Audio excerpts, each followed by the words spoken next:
Good afternoon, Crystal. How are you, ma'am? I'm hanging in there. It's Good a deal. joyful Monday. Yes, I hear you.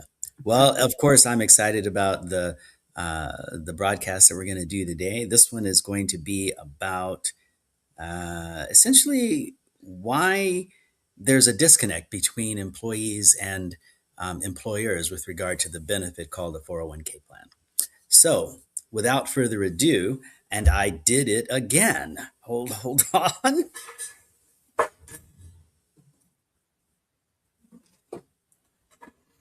I forgot your bio. Oh, Okay, here we okay. go. Here we go. So I'm going to introduce you and then we're going to jump right in. Okay. hmm So, hello, everyone. Welcome to another episode of On the Patio with my friend and colleague, Crystal Mitchell, and myself, Javon Thomas. I'm a licensed retirement plan advisor. And I'm just going to tell you a little bit about Crystal. She is a business coach and consultant.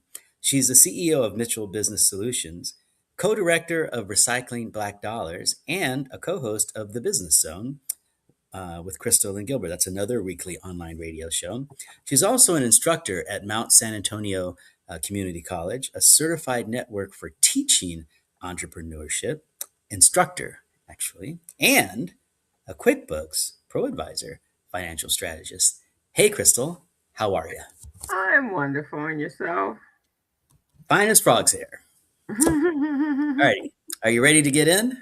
am. Here we go. So last time we talked about the 401k plans in general being designed for the companies that run them rather than the employees. And that's a bold statement, and I know that it is. So please, my my colleagues, please colleagues at the retirement plan vendors, please don't send me cards and letters or stop drinking beer with me. But often we're and admittedly that's not a bad thing. Often we're so concerned with making sure that the plan sponsor gets their value, right, gets what they want, because when you get right down to it, the plan sponsor in general, the owner of the business, they're the ones that are footing that first bill. They're the ones that are going through the meetings and making sure that the plan works. And let's face it, without the business, we don't have a retirement plan, right? So their needs are important. The problem is that not not all the things that they put in the plan actually work together for the benefit of the plan sponsor and the benefit of the participants. Does that make sense? hmm So we have a situation where the plan comes in, the HR department decides to, um, tell the participants about the plan, and the HR person and the owner, they see a benefit, right? Maybe there's going to be a match. Maybe just the opportunity to take money out of your check that you set, just the opportunity to do that is a wonderful benefit. Just providing the plan is a wonderful benefit. But when employees see that, they often see reducing my take home pay. mm So no matter how much the plan sponsor and the what do you call it, the HR person tries to say how much of a benefit this is, they keep talking about saving for retirement and all this kind of stuff. And all the employees hear is, you cut my pay, hmm right? So HR sees a benefit, the employee says, you cut my pay. And this comes up in a lot of ways. Often I talk with young people, or sometimes not necessarily, and they say to me, I can't afford to put this money into the 401k. I can only put in what I'm going to match, right? Yeah. And often we know that's really just not that true. Or they decide, you know what, I'm only going to put in what the match is because they don't really feel that it's really their responsibility to Mm. save for retirement, right? So that's kind of the way it is. And so if we take a look at what's really happening in the minds of the employee, they're seeing their first experience with a 401k plan, it's a loss. You Yeah. know, they put money in, they sign up. They sign up because their employer told them it was a good idea. They Right. sign up, and next thing you know, money's coming out of their take home pay. Heaven help them if they've never had a Roth IRA before, because at least with a traditional 401k, the money comes out pre-tax. So, they can look at their paycheck and say, oh, I contributed X amount of dollars, but the money that came out of my paycheck wasn't reduced by that because the money came out pre-tax. That would be nice. But so often folks go in for the Roth and they see, oh, I contributed $50. Lo and behold, $50 came out of my paycheck. Ouch. Right? Yeah, exactly. And they Yeah. already on the edge and barely can go from pay if they're already living paycheck to paycheck. So, Hmm. $50 may not seem a lot to a very wealthy human being, but it could be catastrophic for the person trying to pay bills and eat. I like the word catastrophic because it certainly feels that way. So, when you get right down to it, when people see a benefit that feels like a loss, even if it's good for them, they avoid it. They don't want to have anything to do with that. And we see that when we talk about outcomes not being what they are.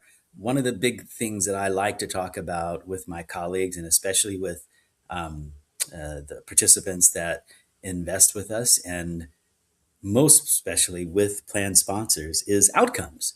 It doesn't matter how wonderful your plan looks if Hmm. people aren't saving money and they're not reaching their retirement goal. What good is that? Right, exactly. And they're So, so most employees are so far away from retirement. The ones that would really be bulking at the additional money coming, excuse me, out of their paychecks, that they can't see beyond the Friday. If that's when they get paid, they can't see 20, 30, 40 years down the line. Right now I need to buy diapers for my baby. I mean, it is what it is, right? It Right, is what it is. exactly. I mean, I still need to go to Starbucks 3 times a week, and I still need to make sure that I buy dinner from wherever place 4 times a week. But when you get right down to it, I do need to put babies on my diaper. I mean, And diapers you on my you babies. have little babies on your diapers, and I and, mean, babies and in the diapers, and something I like would tell you, if you don't feed a baby, it don't stop crying. that. That is true. That is true. That is true. That's so true. Anyway, so the thing is, how do you make it better? How do you design this so that it's going to be a benefit for the employees? So they're actually going to feel like it's a benefit, like it's going to get someplace. And let's not forget the plan sponsor. How do we make sure that it's actually a benefit? They're paying the money, and even if they're not offering a match, even if they're just have the plan there, they still have to Mm, have someone that's managing that process. So they're still paying, right? They don't get out of paying once they bring in this benefit. And so I want to say hey to all of my plan sponsors that have decided to start and keep a retirement plan going. Thank you so much for helping us get some taxpayers at when I retire. I mean, y'all are mhm. okay, but when I retire, I need some taxpayers helping me. Right. So, what are they going to do, right? Well, I would say the first thing is let's get to the mindset that um, the the education needs to be around human behavior, right? It needs to be around how do we make this something that's kind of real? What do we say about it? What do we do about it to make it kind of real? And how do we help it benefit that plan sponsor? How do we do that? So Yeah. I think the first thing is to realize is that we want to let's take a look at those defaults. Let's take a look at those things that are simple inside the plan that are going to point towards this participant doesn't have to keep making decisions. So let's not, and this is going to sound strange, but let's not try to turn that participant into an investment savvy person today, right? So let's Hmm. make that plan easy for them to be or to have what we call successful outcomes. So that might be making sure that there is education because we got to do that. We want to make sure Hmm. people know what's going on. And also, let's make some defaults that are easy for them to get involved with, right? So maybe perhaps having a default as a money market fund. Maybe we could have a default as a target date fund. So that even if that participant does nothing, at least the risk Yeah. tolerance is there for their age. Now you know how I feel about qualified or target date funds. I am not a huge fan, but if we have those participants that don't want to get involved, they don't want to learn about the market, they don't want to become investment savvy, a target date fund isn't a bad way to go. And I will tell you right here and now, lots of very, very smart people that I know rather, that are in this industry, so they know how to work the system. They take the advantage of having a professional manager manage the assets based on their age and when they're going to retire. So it ain't a bad way to go. Hmm. Not a bad way to go at all. Yeah, Okay. and at least if it's in something, like you said, not that it's doing anything if it's sitting in the cash, but at least, or portions of it, at least they can see. It's like a savings account. They understand savings accounts, and they can see it, that the cash is there. Mhm. Not a good idea to take it out, but it's there, right? Yeah. But if it just goes off into, in their mind, never land, yeah, out of sight, out of mind, right? And it's Hmm. like, but I could use that right now. Right. Yeah. Not We have to, it's a tough balance. You know, we all have that, that delayed gratification. I don't know who thought of it. Whose plan was delayed gratification? It doesn't, I mean, who thought of that? But realistically, we have to think about that, and I think that's one of the reasons why it's so important to talk about all the tools, or at least most of the tools that a large company has, right? hmm Any large company that's a provider, and I'm not saying that you should only go with large companies, I'm not saying that at all. But most large companies that I know of, I'm going to go out on a limb and say any large company that you deal with, that provides retirement plans, is going to have some type of calendar or calculator. I'm sorry, some type of calculator. So you can say, okay, what's this going to look like 5 years, 10 years down the road? What's this going to look at? How am I? Is this going to get me towards the retirement that I want, or do I need to adjust here, or am I putting too much in? What have you? Also, I'm just going to go out on a limb and say I did say that already, didn't I? I'm going to say start early. Start early. Teach your kids to start early. Teach your grandkids to start early. Do whatever you have to do, but get people in this early. Time in the market is much more important than when you get in the market, than timing the market, right? Much, Right. much more important and much more reliable. So Exactly. that's pretty much the deal there. I think, just to kind of close this out, when you get right down to it, a benefit only works if it feels like a benefit, right? I mean, if it Hmm. feels like I'm losing money, and that's just not good. I mean, we don't have to go further than that. If it Yeah. feels like I'm losing money, that's not good. That's not Yeah. good. And And I right think now, that's why everybody education just is important. feels like everyone is taking advantage of them, right? And so they already are in that space that they're feeling vulnerable. Let's put it that way, right? And and there doesn't seem to be an end in sight. So, I think you're speaking an amazing truth, and perhaps we should do a program about that. But you've hit the nail on the head. As an employee, it's very easy to slip into I'm not free, I don't have control, I have to do this, and I'm only here because I have to be, right? I'm not, it's different than if you're the owner of the organization and you see only opportunity. You just see this as, okay, I'm a business person and I happen to be an attorney, or I happen to be a this, or I happen to be that, and this is my toolbox to get me and my family where I want it to go, and I'm going to make the most of it. That's a very different mentality than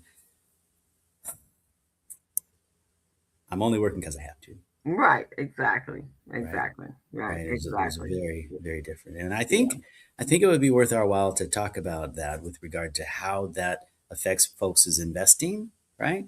Hmm. Um, and, we can throw in that before we had 401ks, most people had pensions. And many of us that are alive right now, we have some. relationship to people who had a pension, some relationship to folks who had that concept of, okay, you find a good company to work for, you work for 30 or 40 years, Mhm. and you get a nice retirement. Mhm. And you don't have to do anything about it. The company will take care of you. Right. It's hard to realize that the world has shifted. It really, really is. I mean, Yeah. it's very interesting to me as a financial advisor. Um, I'll probably get some cards and letters about this. How people want the freedoms that we have now.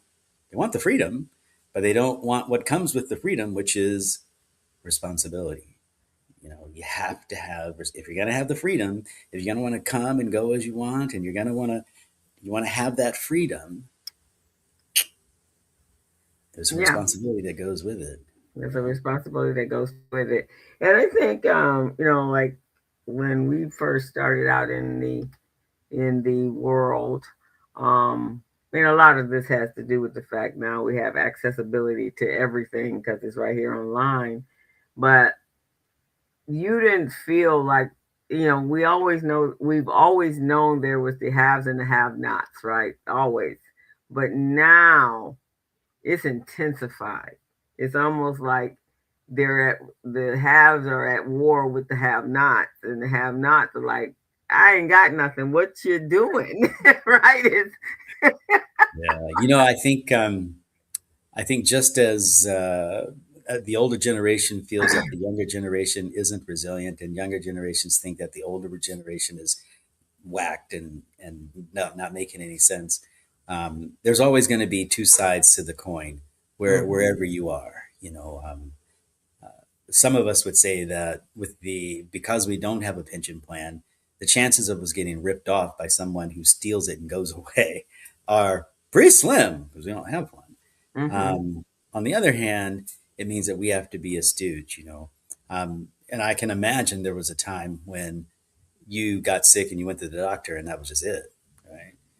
Medical care has progressed dramatically since those days. Mhm. I mean, there were times if you were a barber, you were actually a surgeon. Not good. Not good. No, I've met barbers, not good. And now and now people have to go through, 10, 12 years of training and schooling. Mhm. Anyway, I Yeah. just want to wrap this up by saying that uh, can we go back to this topic we were talking about last week with regard to your retirement plan isn't necessarily designed for participants. It's a harsh statement. It really is. But in actuality, sometimes the bells and whistles, the way that they're combined, doesn't lead to better outcomes for the participant. And that leads to them being resentful. And that doesn't help them that doesn't help the plan sponsor, the owner of the business, the leader, the business leader. It doesn't help them recruit, retain, and reward talent, you know, Right. and then ultimately help people get the outcomes that they want. So it's all connected, and that's kind of the point I really wanted to make. It is all connected, and you know that's why we do what we do here in this business. And you gotta know, you gotta get out there, you gotta ask questions. That's it. I agree. I agree. Yeah. You got to be very in tune today. You just can't let things happen to you. It's so true. Oh, for the days when stuff would just get done. I Oh, know. I know. Yeah. Those days are gone. indeed. Okay, so that's our show for today. Um, I'm going to read your bio one more time, and then we will call it a day, unless you have a last word. And I'm No, always I don't have a last word. I think that was my last word. That was your last word. That was Okay. my last word. All right, here we go. Well, folks, you've been listening to On the Patio with Crystal and Javon. I'm Javon Thomas, a licensed retirement plan advisor. My friend and colleague, Crystal Mitchell, is a business coach and consultant. She is the CEO of Mitchell Business Solutions, co director of Recycling Black Dollars. She's also the co host of another business show called The Business Zone with Crystal and Gilbert. It's on every week. She's an instructor at Mount San Antonio Community College and a certified network for teaching entrepreneurship instructor. And last but not least, my favorite, she's a QuickBooks Pro Advisor financial strategist. That's only my favorite because I couldn't remember what it was when I first started saying it. I would always mess it up. Crystal, it's been a Oh, pleasure, ma'am. I will see you soon. all right. Bye bye, everyone.